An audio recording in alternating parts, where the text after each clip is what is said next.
নমস্কার। নতুন রেসিপি নিয়ে লাউ শাক দিয়ে একটা নতুন রেসিপি হবে। নিজের বাগানে থেকে কিছু লাউ শাক, লাউ পাতা উঠিয়ে নিচ্ছি।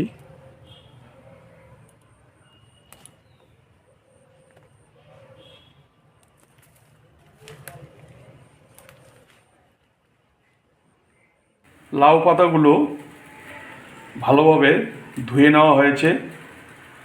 এখন কড়াইতে জল দিয়ে দেওয়া হয়েছে। কড়াইতে দিয়ে দিব, দিয়ে মিনিট 1.5 থেকে 2 ঢাকনা দিয়ে ভাপিয়ে নিব। এর মধ্যে সামান্য পরিমাণ নুন দিয়ে দিচ্ছি, ঢাকনা দিয়ে দিচ্ছি। মিনিট 1.5 থেকে 2 ভাপিয়ে নিব। মিনিট 2 হয়েছে, ঢাকনাটা এখন উঠিয়ে দিচ্ছি। এখন নামিয়ে নিব। লাউ পাতাগুলো ঠান্ডা করে নেওয়া হয়েছে। এই লাউ পাতাগুলো মিক্সিং বোলটি দিয়ে দিচ্ছি।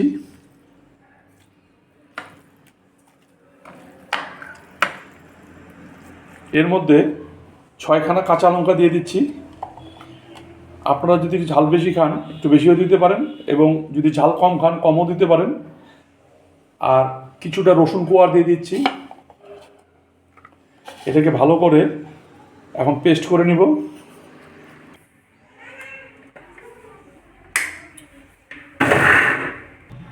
পেস্ট হয়েছে, এখন নামিয়ে নিচ্ছি।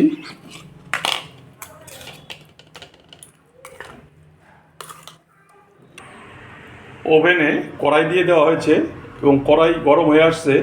এর মধ্যে সর্ষের তেল দিয়ে দিচ্ছি। সর্ষের তেলটা গরম হয়ে আসলেই ফোড়ন দিয়ে দিব। ফোড়ন দিয়ে দিচ্ছি 2খানা শুকনো লঙ্কা। শুকনো লঙ্কাটা একটু ভাজা হয়ে আসলেই এর মধ্যে কালো জিরা দিয়ে দিব। কম সময়ের মধ্যে এবং কম খরচে সুন্দর এক রেসিপি, এবং খেতেও খুব সুন্দর এবং টেস্টি হয়। কালো জিরে দিয়ে দিচ্ছি এবং ওভেনের আঁচটা একদম লোতে দিয়ে দিব। এখন পেস্ট করা লাউ পাতা দিয়ে দিচ্ছি। এটাকে ভালোভাবে ভেজে নেব। এর মধ্যে সামান্য পরিমাণ মতো নুন দিয়ে দিলাম এবং পরিমাণ মতো হলুদ গুঁড়ো দিয়ে দিচ্ছি।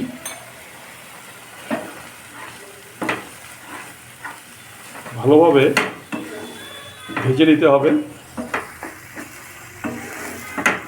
মিনিট 3 থেকে 4 ভালোভাবে ভেজে নিতে হবে, একটু সময় লাগে।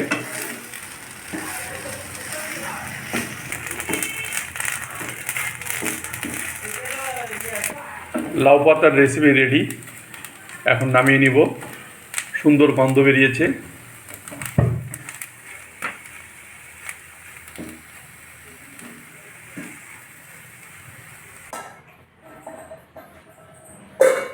চটজলদি এই লাউ পাতার রেসিপি বানিয়ে নিন এবং গরম গরম ভাতের সাথে খেয়ে নিন।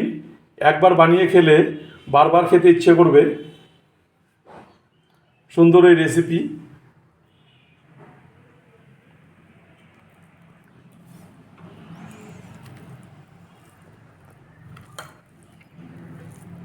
এইভাবে ভাতের সাথে সার্ভ করুন। খুব টেস্টি এই খাবার, কম সময়ের মধ্যে এবং কম খরচায়। সুন্দর রেসিপি, লাউ পাতার রেসিপি।